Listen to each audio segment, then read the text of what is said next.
Hi, I feel like saying finally I'm back. I think it's been 2 weeks and a day. And to be perfectly frank, the last 3 weeks of my life I would not choose to repeat. It's been very, very stressful and very challenging, and I'm not 100% happy with how I've come through it. I'm not 100% happy with my behaviour, but hey, you have to do the best you can do with what you've got, don't you? So, yesterday was Joe's birthday. And it feels like a good place to, I'm not going to say draw a line and start again, because I don't mean that, but it just feels like a good focus to say, 27 years ago, yesterday I was lying in an operating theatre having a cesarean, and it was a brand new start to my life because I came out of that operating theatre with a baby boy weighing in at 8 pounds. And being born at 10:15 in the morning. I don't know if you remember any of that, Joe. You were there at the time. But isn't it funny when we celebrate birthdays? Because celebrating Joe's 27th birthday yesterday, which was really nice, and he had some really nice gifts from good friends and family and everything. But you don't think about the woman who was actually doing the work at the time. And I know a lot of women say when they've had natural childbirth that their pain and everything goes away after a while. I don't know, I've never had natural childbirth, but I know it was nice yesterday to kind of think to myself, quite smugly, that's something I did. I actually, finally, after miscarriages, managed to give birth to a healthy baby boy. And it is an achievement, and I think sometimes when they have their birthdays, we should celebrate with them, because it's something we did. We managed to create a new life. So that's a bit how I felt yesterday. But on the whole, I think in the last 3 weeks I've been trying to avoid reality, because Richard was taken so ill, so suddenly, and having to deal with something I wasn't prepared for kind of knocked me right off my feet and flat onto my face. And I've said this before in videos, I do think it's easier to deal with something that's happening to you rather than something that's happening to somebody else. It is for me, because I feel so powerless when I can't actually do anything. And in the current circumstances, when, with the virus and everything, when you can't do hospital visiting, you still have to go up to the hospital, because you've got to take, once they get out of intensive care and high dependency and everything, you've got to take up their clean nightwear and clothes and the usual stuff. And we were very, very lucky, because Richard, once he came out of high dependency, which was I think New Year's Eve, possibly. You lose track of the days. I've lost track of the last 3 weeks. Once he came out of high dependency, and I don't know what date it was, irrespective of that, but once he came out of high dependency, he went onto a ward. They have green wards, which are COVID-free, and when you're in hospital at the moment, Richard was in his situation, tested for COVID every 48 hours and still clear of it. But once you're on a green ward, nobody can be admitted to those wards who's suffering with COVID. And we were very blessed, because Richard was so ill that they did actually let us see him for a couple of minutes twice. And that kind of put my mind at rest, because even though he was very ill, you have had physical contact with that person, and it does make a massive difference. So how people who are coping, who are having no contact. But I think they realised that for me as a blind person, FaceTime didn't make much difference. So we didn't do that, because it wouldn't have really benefited. Well, he was too ill, and it wouldn't have benefited me in any way. So the Queen's Medical Centre in Nottingham, amazing. I just want to thank them for all that they've done. And to say that Richard is now at home. He came out of hospital on Friday. He's safer at home, and the start of a long journey begins.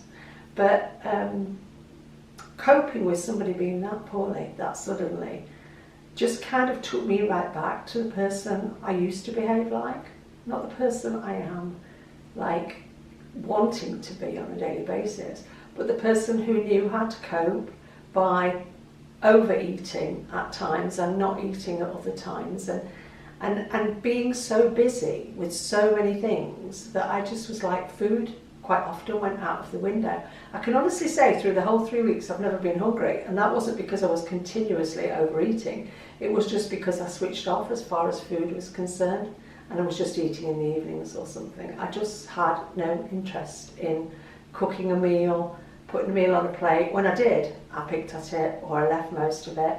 But likewise, often when I ate things I shouldn't eat, I didn't finish them. So if I had a bag of crisps or something, I was often like halfway down it and thinking, I don't want any more. But my food hasn't been the healthiest of foods. It's been the best I could do in the situation. The best I had the energy to do, because to be perfectly honest with you, I'm knackered. I am absolutely and utterly shattered. I don't know whether I look tired, I certainly feel tired. And that's not me feeling sorry for myself, it's just what stress does to your body. So I've been avoiding reality, I think. I've been not wanting to think about the consequences of what might have happened on that night and the consequences of what could happen and the future. I don't want to think about the future at all. I just want to get back to living in the day and to like face what I need to face today and to stop trying to avoid reality. So yesterday, to kind of get me back into Jane mode, decided to have I decided, but Joe did it as well, we decided to have a really good clear out, didn't we, Joe? Yeah. So we booked a guy who is really, really local to us, who has a removals van, and we went through the house like a dose of salts and we cleared out everything we don't need. And that included a lot of musical instruments, it included a big gym exercise bike, it included a massive set of weights, it included furniture, all sorts of stuff, didn't it? Because we're realising that we do not live well surrounded by stuff. We live better in a minimal household, don't we, Joe? Yeah, as soon as it went, the whole house like shifted a gear and it felt so different. Yeah, because neither of us, I mean, we're both earth signs, I don't know if that makes any difference, he's Capricorn, I'm Virgo, but neither of us functions well in chaos. We weren't in chaos, we were just in clutter. We had too much stuff. And we talked about it the night before, we thought about it, we said, you know, a lot of this stuff can benefit other people. The funny thing is, we let go of some furniture. And then this morning when I came to making this video, I'm thinking, where's my tall stool that I usually perch on? Oh, it's gone. But do you know what? The only time I ever perched on it really was if I made a video. The rest of the time, I'm happier standing up. The fat me, the original model, used to want to sit down all the time, didn't I, Joe? Couldn't stand in a bus queue, I had to sit in the bus shelter. Hated standing anywhere, always, I'm leaning now, but always had to lean on something or somebody, but generally always chose to sit down. And I don't do that now. I can stand for as long as I need to stand, and it doesn't matter whether I'm in a queue, whatever I'm doing, I am happy standing up today. And I know it's because I'm not carrying so much weight. But I also know that I am dangerously in the vicinity of 10 stone, which is when my right hip starts playing up. Because the last couple of weeks, when we've been walking, I've been feeling the twinge. Now, two things happen to me. If I hit 10 stone, my right hip starts to irritate me, and it grates, and it aches. And people who've had a hip replacement who are my age group will understand those feelings, and I don't want to take painkillers.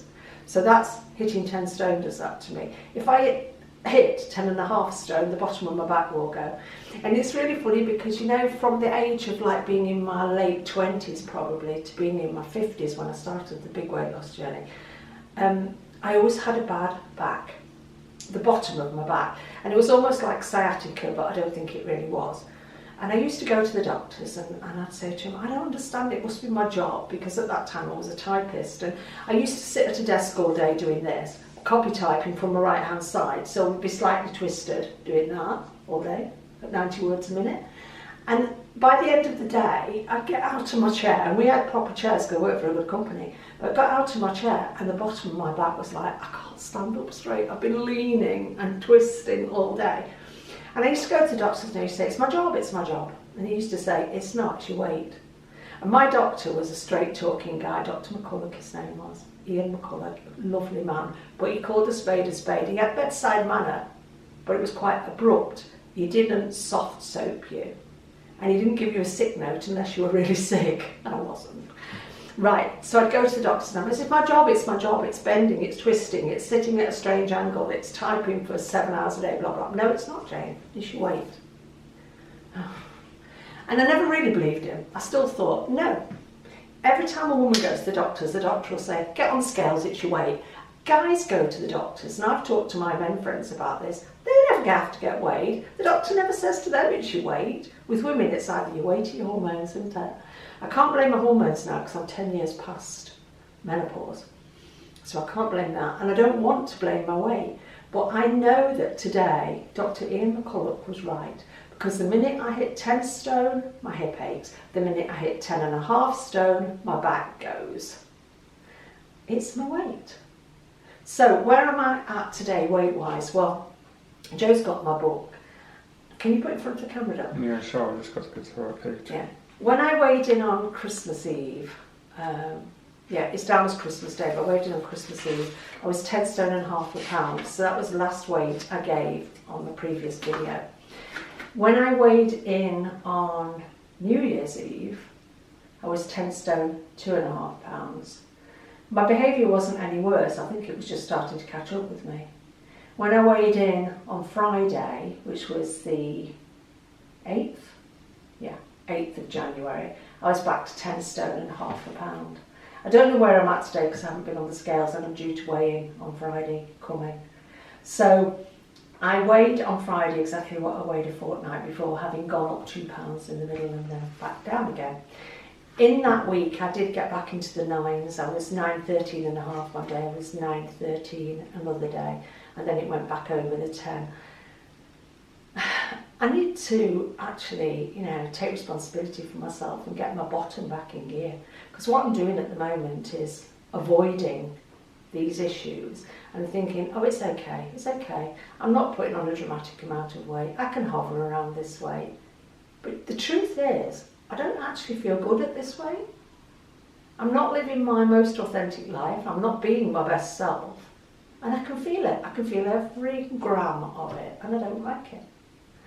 So Joe having turned 27 yesterday, and me thinking, well, I was there, that was a new beginning for me, way me, yay me. But it actually feels like this morning, come on, you don't want to waste those 27 years. You've got this young man who is willing to go walking miles with you, does everything he can to help you out.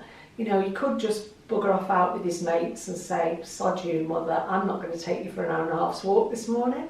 But he doesn't do that. And if I don't make the most of it and take advantage of that while I can, then one day I'm going to wake up, he'll be gone off into a place of his own and everything. I'll have nobody to go walking with.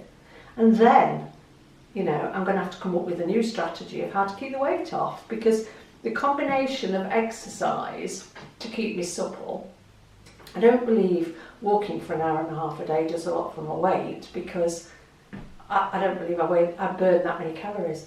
But what I do believe is it keeps me supple, and I am approaching 65, and you can't turn the clock back.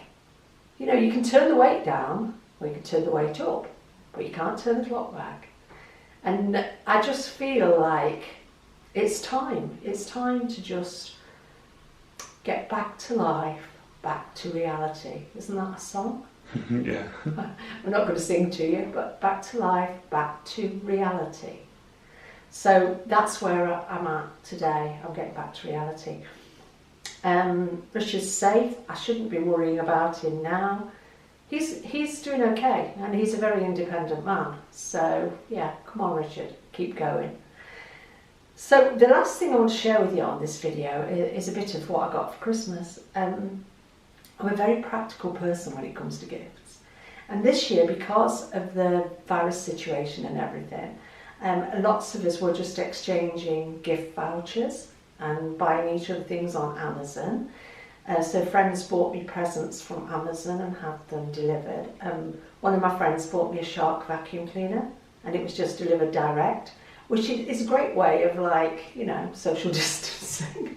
She's 5 miles down the road. Things like that. So I had quite a bit of cash for Christmas this year. My family put money into my bank account and things to buy myself something, because my family live a distance away and we couldn't get together at Christmas. So all of those things, but I love a practical Christmas present.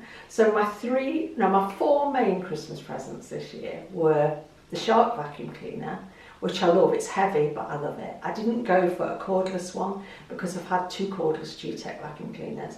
And I find, being blind, that when you've got like a limited amount of time on your vacuum cleaner and you like to do a thorough job, before I start at the front of the bungalow, I can't get to the back of the bungalow on one charge.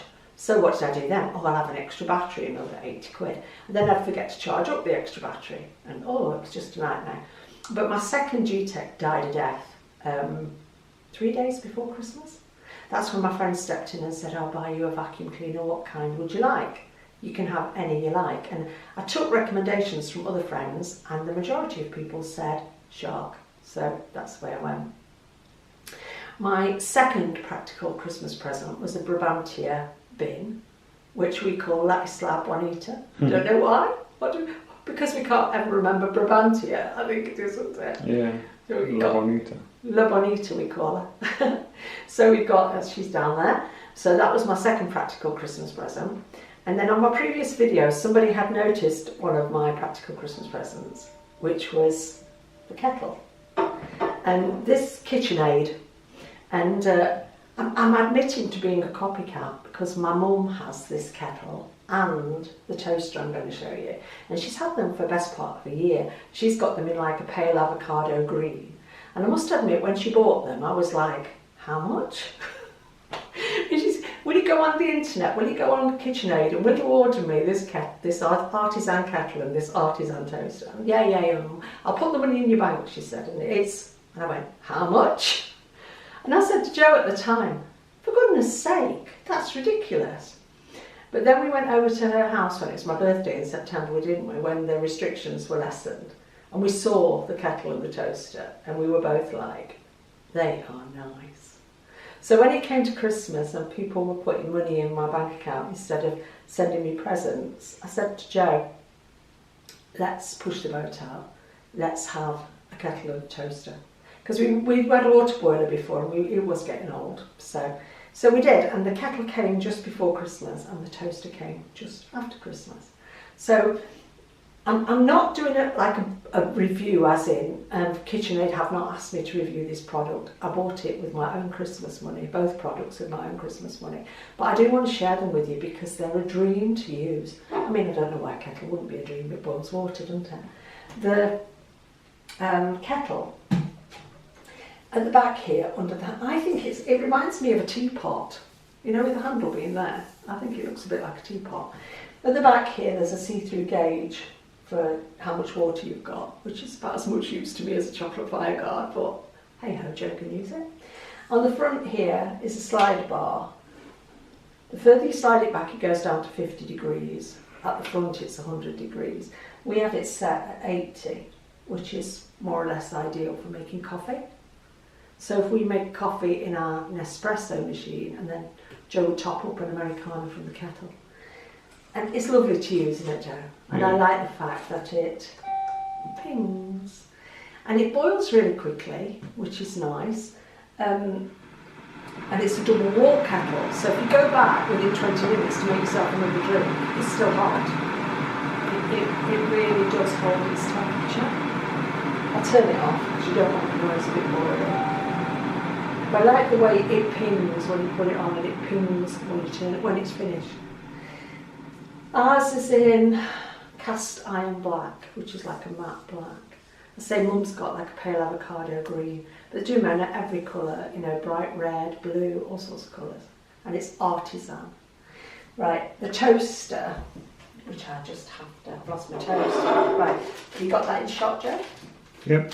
Right, one of the first facilities the toaster has is toasted sandwich maker, which is like, I'm not taking it out of the bag because we don't use it, but it's like a metal grid.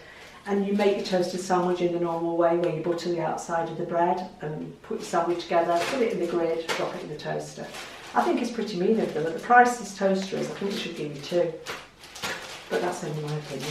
We're not going to use it anyway, so it doesn't really matter. The toaster has a defrost setting, a defrost and toast setting, a toasting setting. It's got the same temperature bar. The nearer you come to you, the higher it is. So it goes from 1 to 7. And I like my toast really, really well done. So I'm a 6.5, possibly a 7 girl, because I like it almost burned.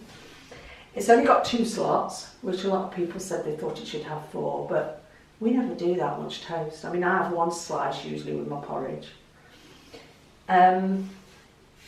It's got a crumb tray, which not all toasters have crumb trays, don't they? So it's nothing special in that way. It weighs a ton. I'll be honest with you, it weighs a ton. But what I like about it is, you put your toast in,